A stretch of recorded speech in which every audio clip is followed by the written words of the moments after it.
Our next speaker is Ben Granley, and again, it's one of my skills is having the power of observation. Ben is the guy who, and he doesn't even know this that I recognize, but Ben is the guy who, when there's NAED regional conferences, and you don't get this on a bio page, by the way, either, Ben.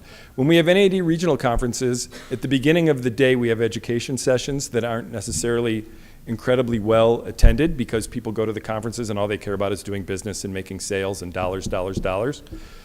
And I see Ben at the education sessions, sometimes by himself, learning from Erica about the latest market research, or learning about how to build culture at your company, or learning about the threat from Amazon business, or learning about what the economic changes are going to be. So when the economy does go into its wave and ebb and flow and the dollars dry up a little bit, Ben's going to have all the best practices already of what it takes to keep his company running, because that's who Ben is. And the first time that I met Ben was my first day on the job when I was at the Eastern Regional Conference, and I met Ben, and it was great. I'm like, hey, it's really great to meet you. And we talked for about 5 or 10 minutes, and what you don't know is I walked away and I ran into somebody from NAED, and I said, I don't know what you guys think of that Ben, but I think he's going to be something one day. And they're like, yeah, he's the president of the company. I was like, oh. He already is. You didn't even know that. That is, I swear to you, that conversation really happened. So if again, the opportunity to come to the LEAD conference and learn is right here and right now, and let's hear from Ben.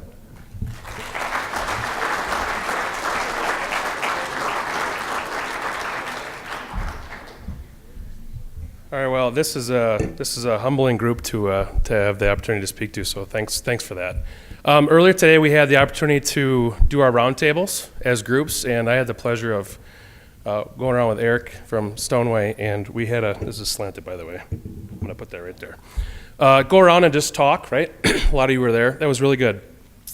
Our last group, we got the question, hey, what do you love about the industry and what do you hate about it? And Eric said, what I love about the industry, I'm ad-libbing a little bit, but basically everybody from all walks of life can come and have an opportunity to kind of make a career and do something. I'm like, yeah, brother, that's me. Like I'll tell you, so in high school, my last day of high school, I spent in the principal's office with the police department and my mom, and it was not a good day. And I'll just tell you, to go from that kind of part of life and be able to build a career, I would agree with you. This is a great spot to do that.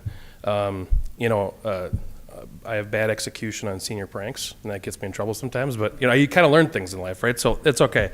But I've learned a lot, and the thing I wanted to kind of convey today, I think, is just there's been a couple of things that I've picked up that I would call it maybe my best advice that I've heard, or things that I've heard that I really that I hang on to. They're things that they've stuck with me for years, and it's important to me. So I just want to share a little bit about that today. So the first thing I'm going to say is, some folks in the room might know Barry Boyer. Barry was the CEO of Van Meter, and he's now the chairman of their board. He holds a seat on our board. I've been around Barry a long time, and one of the things he told me earlier in my career, because I've had the chance to be around him a lot, was if you're going to spend time climbing a ladder, make sure that the ladder's not leaning on the wrong building. So at the time, I'm like, okay, it's like, yeah, like that sounds awesome. Like I didn't really quite get it, but I think there's something to that. The second thing, if you know what you want, run as hard and as fast as you can towards that. So those are two things that have stuck with me for a really long time. So just to kind of give you some examples. So after high school, went to college, got a degree, and was able to get into Werner, the company I'm with now, right out of college. And started off in the warehouse and had some quick success, had a lot of great people. We did a lot of great things in the first 2 years and was promoted pretty quickly. And I think it was 25, 26, I had a team of 30, 35 union folks in the warehouse working for me, and it was tough. We had a tough crowd. Probably half the group was ex-cons or just got out of drug rehab. I mean, it was a tough group to manage. And but we were having success, and it was fun. And at the time, I had my boss, Craig, was a VP of operations, and I loved what I was doing. It's like I was taking this idea of let's find great people and make things better, and good ideas. Everybody's got good ideas. Let's share that stuff, bring it together, and make the company better. And it worked. And I said to him, like, hey, I actually think that I can do what I'm doing here in another part of the company. So I want to give up the leading all these people, and I just want to be a continuous improvement guy. But let me go do that in other parts of the company. And he kind of paused, and he looked at me and he goes, you're crazy. I'm like, well, what do you mean? You cannot give up. You're in your 20s. You cannot, you have this sweet job. You got all these people working for you. You cannot do that. I'm like, why not? It's like, you just don't do it. Like, it's kind of like, head count equals success. Like, the more people you have working for you, the more successful you are. You cannot give that up. And I guess I just didn't care about that. I wanted to make the company better. It's like, I just want to take my time. I can go spend that time doing something. I can make inside sales better. I can go and work with suppliers. I can go do all this stuff. I don't really care about the headcount thing.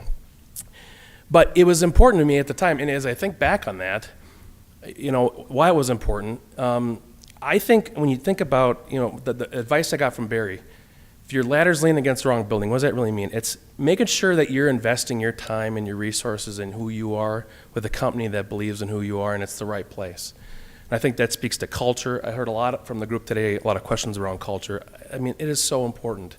But I think companies do a lot of work defining their cultures, doing things to attract people to their culture.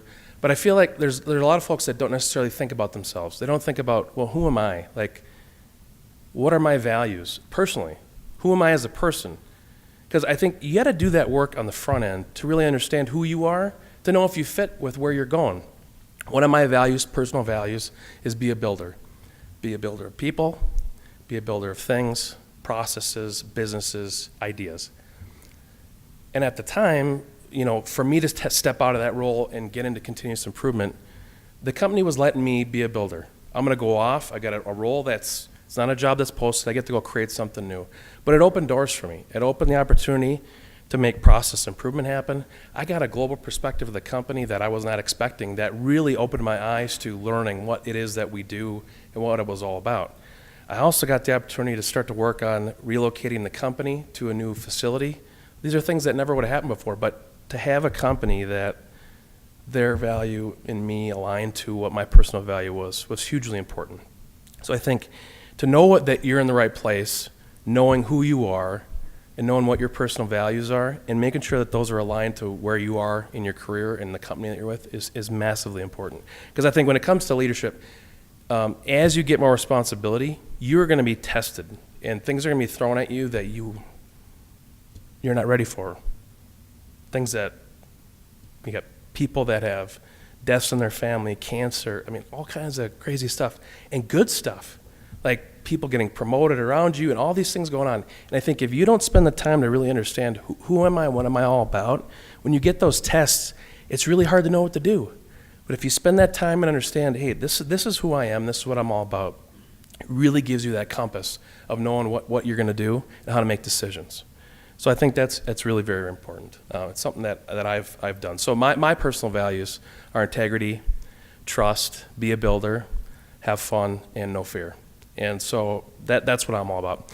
Now, when you kind of think through, so you've got that, and then the second piece of advice I got was figure out what it is that you want and run as hard and as fast as you can at that. As a lot of our companies, we've got strategic plans. We've got all these things that we go do and we build just because, we want to know what the future looks like. But it's amazing to me how many times people don't have a plan for themselves. What does your career look like? Where do you want to be in 5 years? Have you thought about that?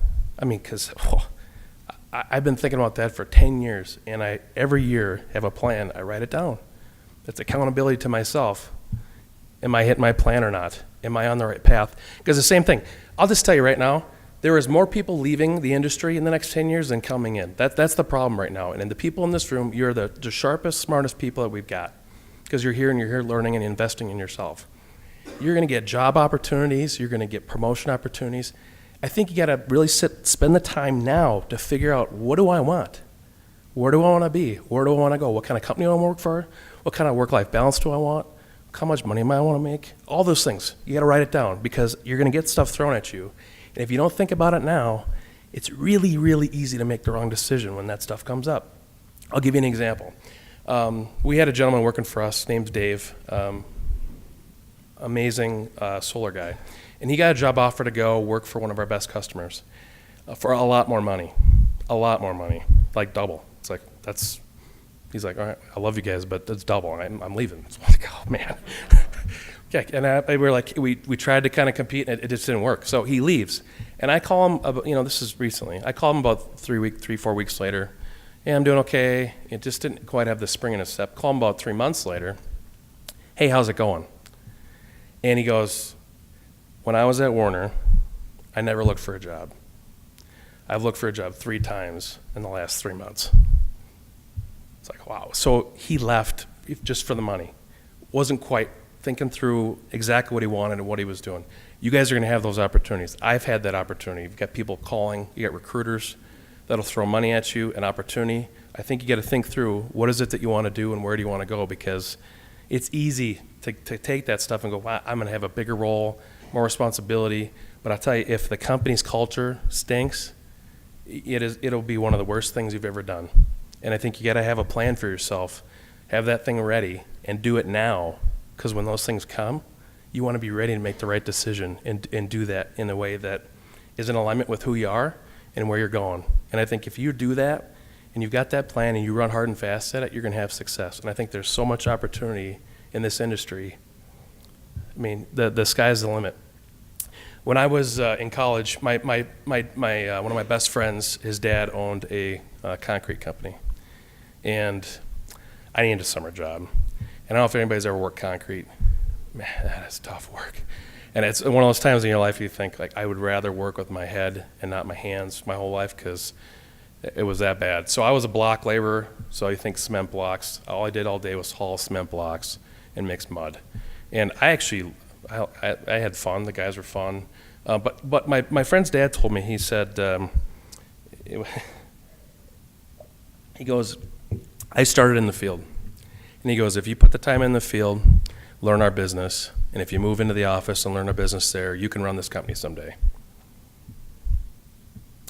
I've never had anybody tell me that before. I'm like, holy cow. Like, is he serious? Like, he was dead serious, because that's the path he had. So I'm like, that's real. Like, I could probably go do that someday. I had that in my mind back when I was in college. Just, I got to find a place where I can take my talents and aim those talents where I'm going to have success and have the opportunity to do that someday. And that's kind of how it worked. So worked out pretty good so far. I tell you, there's a lot more that I don't know than I do know. And I've learned a lot from you all here today, earlier.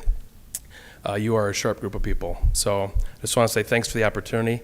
When it comes to purpose and kind of who you are, just my purpose is this is what I'm all about. So I'm constantly working on a better version of myself. I want to radically grow my leadership, lift those around me, and drive amazing results through laser focus, seeking constant feedback and personal strength improvement, enriching my company, my family, and my friends. So that's me. That's what I'm all about, and you give me an opportunity to do that a little bit here today, and I just say thank you very much.